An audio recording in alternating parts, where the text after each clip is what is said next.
Sir, IMF का भी कहना है कि पाकिस्तान की मीशत जो है वो टी कंपटीशन पे आ चुकी है और ब्लूमबर्ग जो है वो भी मस्कुत इशारे दे रहा है।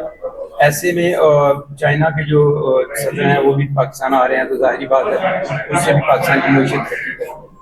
एंड उसी वक्त जो है एक सियासी पार्टी की जलसे जुलूसों में जो है वो इजाफा हो गया है। इसके बारे में क्या कहते देखें, IMF ने नहीं सिर्फ कहा बल्कि सारे जितने भी इंटरनेशनल इस किस्म के अदारे हैं जो इकॉनमी को देखते हैं या कुछ ममालिक की मदद करते हैं लोन की सूरत में, ग्रांट्स की सूरत में, तमाम ने, चाहे वो फिच वाले हों या दूसरे, उन सब ने पाकिस्तान के माशी इंडिकेटर्स को अप्रिशिएट किया है कि पाकिस्तान ने डायरेक्शन ले ली है और पाकिस्तान आगे बढ़ रहा है। और आपने देखा है कि चाहे वो रिजर्व्स हों, स्टॉक फॉरेन एक्सचेंज के रिजर्व्स हों, उसमें भी बड़ी सब्सटेंशियल इंक्रीज आई है और रेमिटेंसेस में आई है, जो ओवरसीज पाकिस्तानी पैसे भेज रहे हैं। हमारी एक्सपोर्ट भी बढ़ रही है। हमारी महंगाई जो है वो सिंगल डिजिट पे आ गई है, 38% से 9.5% पे आ गई है, 9.5% पे। चीज़ें बेहतर हो रही है। बिजली की जो महंगी बिजली है उसके मतलब भी काम हो रहा है। 2-3-4 महीनों में आप इंशाल्लाह ताला वो भी चीज़ें बेहतर देखेंगे। कहने का मकसद, पाकिस्तान आप उस लाइन पे चढ़ गया जहां पाकिस्तान में 1 साल के अंदर अंदर आपको एक खुशहाली होती हुई नजर आएगी। फैक्ट्रियां भी चलेंगी, रोजगार भी मिलेगा और महंगाई भी कम होगी।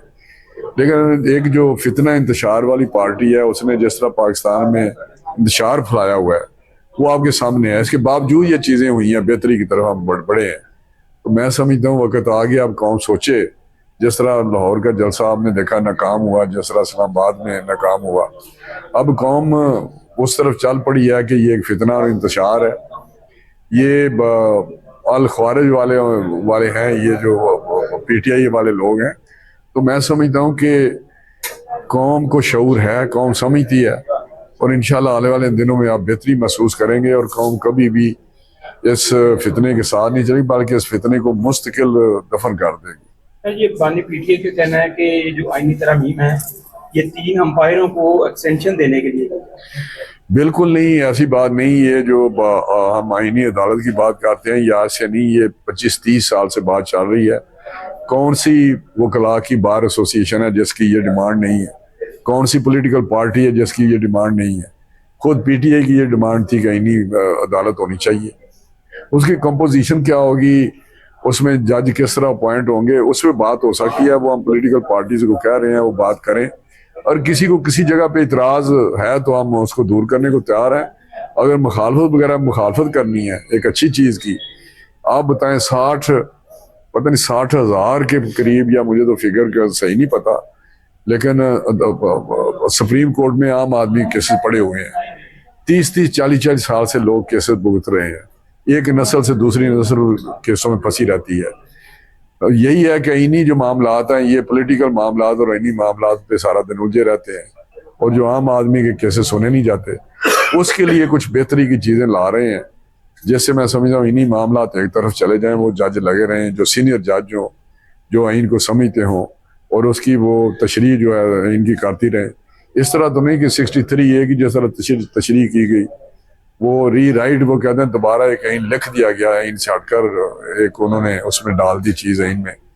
तो मैं समझता हूँ कि जो दूसरे केसेस हैं आम आदमी के, वो सुप्रीम कोर्ट सुने और उनको रिलीफ दे, जो मेरिट पे फैसले करें।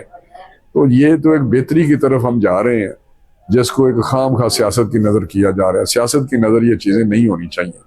पहला है वो अफगानिस्तान के साथ मिलके जो मुल्क के मामला मुताबिक कर रहे हैं, और उसके साथ साथ जो कल उन्होंने क्लाशन को उठाकर पंजाब में जो है गाड़ियां तोड़ी हैं, इस हवाले से क्या बताया गया, किस तरह? देखिए, पहले तो जो चीफ मिनिस्टर KPK है, अली अमीन गंडापुर, उसके किरदार का सबको पता है, उसके कमाश का पता है। वो एक क्रिमिनल ज़हन का आदमी है और उसके हरकतों सकनात, चाहे वो उसका मॉरल साइड हो, शहद की बोतल से लेके वो दूसरे मामलात, तो जिस तरह उसने ये रखते हैं, पहले जिस तरह की बातें करता जलसों में, इस्लामाबाद के जलसे में जिस तरह उसने तकरीर की, वो टोटल अदारों के और मुल्क के खिलाफ थी।